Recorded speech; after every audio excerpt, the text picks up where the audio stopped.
মৰমৰ ছাত্ৰ-ছাত্ৰীসকল ইতিমধ্যে মই তোমালোকৰ লগত এইচএছএলসি সম্পৰ্কীয় কেইবাটাও ভিডিঅ'ত তোমালোকৰ মাৰ্কছৰ বিষয়ে আলোচনা কৰিছিলোঁ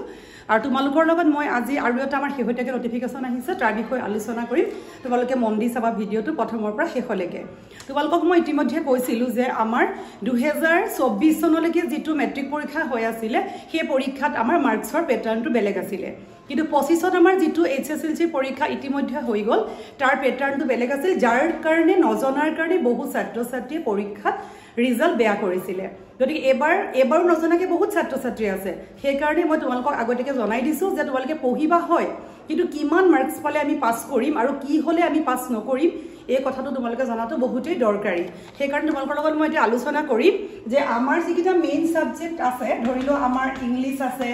তাৰ পিছত আমাৰ ম্যাথছ আছে আৰু আমাৰ তাৰ লগতে সায়েন্স আছে আৰু আমাৰ আছে সোশিয়াল সায়েন্স এই চাৰিটা বিষয়ত আমাৰ কি হয় আমাৰ একিটা এটো জেনাৰেল ম্যাথছ আৰু জেনাৰেল সায়েন্স এটো সোশিয়াল সায়েন্স এই চাৰিটা বিষয়ত আমাৰ হৈছিল কি 45 মাৰ্কছৰ আমাৰ আহে MCQ মাল্টিপল চয়েস কোৱেশ্চন আৰু আমাৰ 45 মাৰ্কছৰ আহিব ডেসক্ৰিপটিভ এটা কথা হল কি আগতে আমাৰ আছিল 24 চনলৈকে যে আমি যদি 45 ৰ ভিতৰত যদি আমি 10 পাও আৰু যদি 45 ৰ ভিতৰত যদি আমি 30 পাও তেতিয়া দুইটা মিলি 40 পোৱা মানে আমি পাস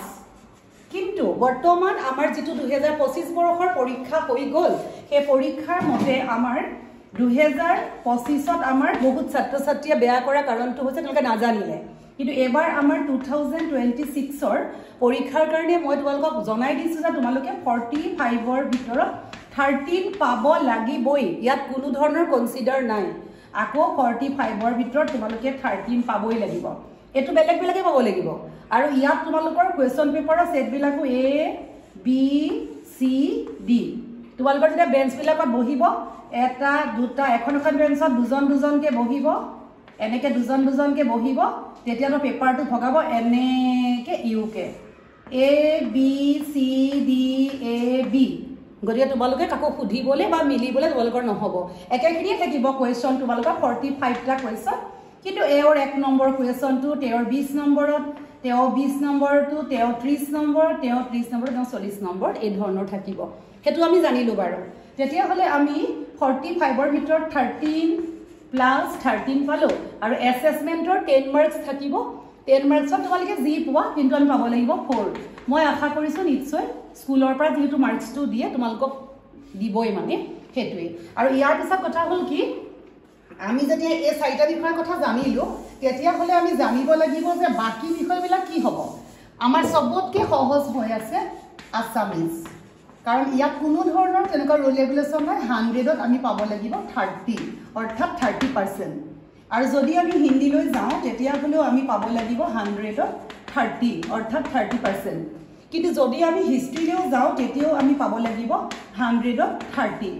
কিন্তু আমাৰ সমস্যাটো কোট আহিলে যে বহু ছাত্ৰ-ছাত্ৰীয়ে মানে নিজৰ কাৰ আছে এডভান্স মেথছটো কিন্তু 100 হ'ব তেওঁলোকৰ কাৰণে কোনো কথা নাই যে 100ত 30 পালে পাস হৈ যাব এখিলেকে আমাৰ সমস্যাটো হে ইয়াৰ পিছত যেতিয়া আমি আন বিষয়বিলাকলৈ যাম যে বহু ছাত্ৰ-ছাত্ৰীয়ে হয়তো এনেকুৱা আছে তাৰ জিওগ্ৰাফি আছে জিওগ্ৰাফি কিমান আছে 90 থিওৰি আছে আৰু আছে তোমালোকৰ তাত 10 নম্বৰ আছে প্ৰ্যাকটিক্যাল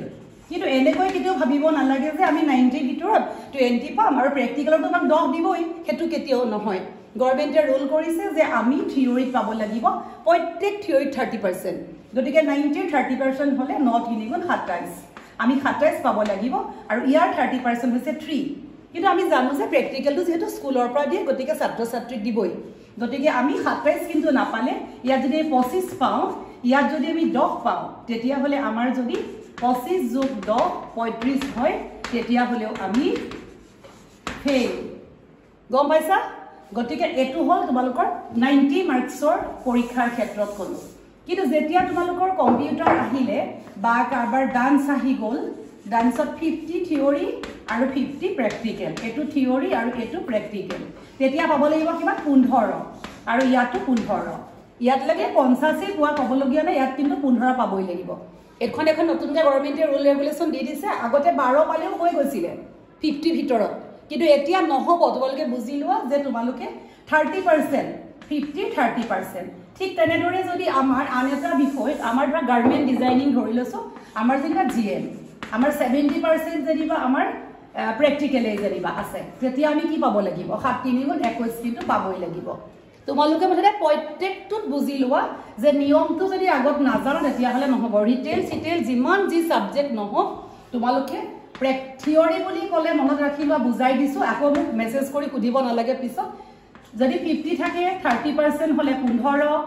70 থাকিলে 30% হ'লে 21 90 থাকিলে 30% হ'লে 27 এইখিনি হৈছে আমাৰ নিয়ম 30% মাষ্ট বি প্ৰত্যেক ছাত্ৰ ছাত্ৰীয়ে পাব লাগিবই ইয়াৰ কোনো আমাৰ গত্যন্তৰ নাই ইয়াৰ পিছত আমি আহিলো যে আমি যে ইমান নম্বৰ পাব লাগে ইমান কষ্টকৈ পঢ়িব লাগে তেতিয়াহ'লে আমাৰ ভাল নম্বৰ পালে কি হ'ব বহুতে কৈ দিয়ে যে কিনো আৰু মেট্ৰিক পাছ কৰিব লাগে কিন্তু আমি কৈছোঁ যে যিখিনিয়ে বুজি নাপালা এতিয়াহে বুজিছা তেওঁলোকে চেষ্টা কৰা আমি প্ৰত্যেক ছাত্ৰ ছাত্ৰীক সদায় কওঁ আগবঢ়া জীৱনত বহুত কিবা কিবি আছে কিন্তু আমি যদি HSLC ভাল পাৰ্চেণ্ট পালোঁ 80% পালোঁ কি পালোঁ আমাক গভৰ্ণমেণ্টে কি দিলে আনন্দৰাম আমাক কি দিলে আনন্দৰাম আমাক বৃত্তি দিলে হয়নে আনন্দৰাম এৱাৰ্ড দিলে এৱাৰ্ড দিয়াৰ লগে লগে আমি কি পালোঁ আমি পাই গ'লোঁ পূৰা 12,000 দেই আজিকালি 12,000 2 নম্বৰতে আমি কি পালোঁ যে আমি চাকৰি তাকৰিৰ কাৰণে যেতিয়া পিছত এপ্লাই কৰি বহুতে কৈ থাকিব আৰু দেই যে কি হ'ল চাকৰিৰ কাৰণে পোৱা নাই এই পাৰ্চেণ্টেজ কিন্তু HSLC পা চাব গোটেইকেইটা একদম HSLCখন সদায় বিচাৰে এইটো দৰকাৰী কথা 3 নম্বৰতে আহিলে মোৰ খুব ভাল কথা পঢ়িবলৈ মন কিন্তু মই জানো মোৰ ঘৰৰ পইচা নাই মই কেনেকৈ পঢ়িম তুমি এই পাৰ্চেণ্টেজটোৰ কাৰণে কলেজলৈ যাবা পঢ়িব পাৰিবা লাভ নেই এইবোৰ চব এইবিলাক লাভ তাৰপিছত কি হ'ল তোমাৰ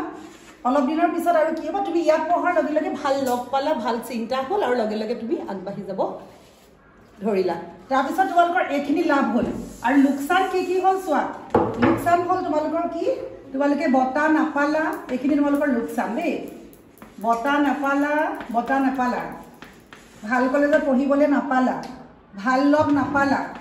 তাৰপিছত আৰু তোমালোকে চবতে পিছ পৰি গ'লা কিন্তু যদি ভালকৈ কৰা তোমালোকে ITS পঢ়িবলৈও গভৰ্ণমেণ্টত পঢ়িবলৈ চবকে ভাল পাৰ্চেণ্টেজ লাগিবই যদি এইখিনিয়ে তোমালোকৰ কাৰণে আপডেট আছিলে আজি তোমালোকে ভিডিঅ'টো লগৰ লগত শ্বেয়াৰ কৰিবা আৰু এটা লাইক কৰিবা বা থাকিলে কমেণ্ট কৰি পেলাই মোক জনাবা থেংক ইউ ছ' মাছ